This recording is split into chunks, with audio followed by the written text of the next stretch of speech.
રામ રામ, સ્વાગત છે મારા કિચનમાં। આજે ક્રિસ્પી મસાલા પૂરી બનાવીશું। આ પૂરી તમે નાસ્તામાં ચા સાથે અને પૂરી ચાટ પણ બનાવી શકો છો। ચાલો બનાવવાની શરૂઆત કરીએ। મસાલા પૂરી બનાવવા માટે આપણે જોશે 1 વાટકી મેંદાનો લોટ લઈશું। તેમાં 1 ચમચી કાળા મરીનો પાવડર અને 1 ચમચી શેકેલા જીરાનો પાવડર અને 1 ચમચી ચીલી ફ્લેક્સ, 1 ચમચી કસૂરી મેથીથી એનો સ્વાદ બહુ સરસ આવશે। 1 ચમચી નમક, બધું બરાબર મિક્સ કરી 2 ચમચી તેલ નાખી હાથથી સારી રીતે મિક્સ કરી લેવું। આ રીતે જોઈ લેવું કે લોટમાં સારી રીતે તેલનું મોણ આવી ગયું છે। હવે થોડું થોડું કરીને પાણી નાખીને લોટ બાંધીશું। પાણી નોર્મલ જ લેવાનું છે, બહુ ઠંડુ કે ગરમ લેવાનું નથી।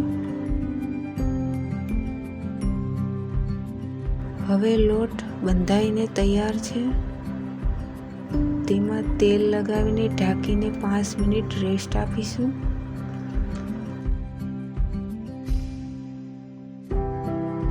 5 મિનિટ પછી લોટ સરસ રીતે સેટ થઈ ગયો છે।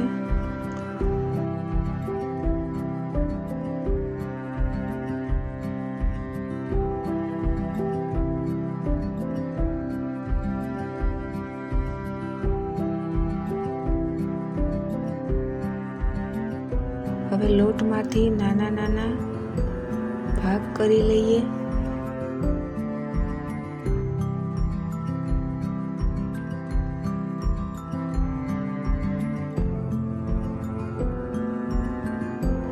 અને તેને વેલણની મદદથી આ રીતે નાની પૂરી વણી લઈએ।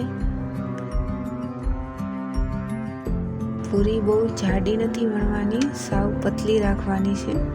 પૂરીમાં આ રીતે કાણા કરી લેશું, જેથી પૂરી ફૂલે નહીં અને ક્રિસ્પી બને। બધી પૂરી વણાઈને તૈયાર થઈ ગઈ છે।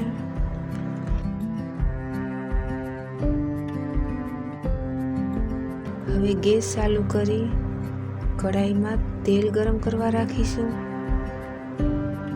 ગેસ મીડિયમ જ રાખો, તેલ બહુ ગરમ નથી કરવાનું।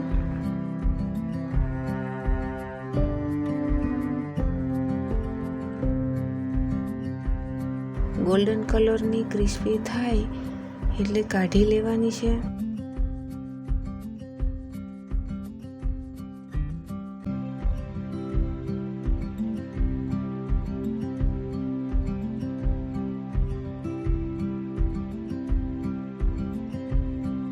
આ રીતે બધી જ પૂરી તળી લીધી છે।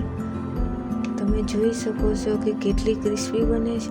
આ પૂરી તમે ટ્રાવેલિંગમાં સાથે પણ લઈ જઈ શકો છો। 1 મહિના સુધી આ પૂરીને તમે સ્ટોર પણ કરી શકો છો। તો તૈયાર છે આપણી ક્રિસ્પી મસાલા પૂરી।